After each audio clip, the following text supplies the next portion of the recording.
I can imagine, again, some of our listeners Mm, are thinking about almost intrapreneurship, right, within a yeah. big company versus, starting a startup from scratch. What are kind of, if you will, the pros and cons of building a Verily within a large corporation? And then we'll flip to story in a minute here, but love for your reflection on that founding experience.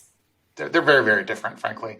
But at the core of them is this beginnings of like you need to understand the through line of why you're doing what you're doing, how it's going to work, and how it's gonna come to fruition from all the way down. So understanding the details of the science to the business to the technology that's going to power it. That was the important thing across both of these businesses. But I would say at Google, right, you've got a great source of capital, right? You didn't have to worry about that as much.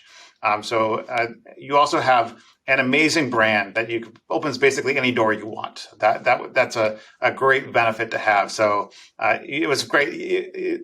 Anytime you would ask someone to take your call, they would take your call, and that was it's an amazing superpower that I think is a wonderful thing to have.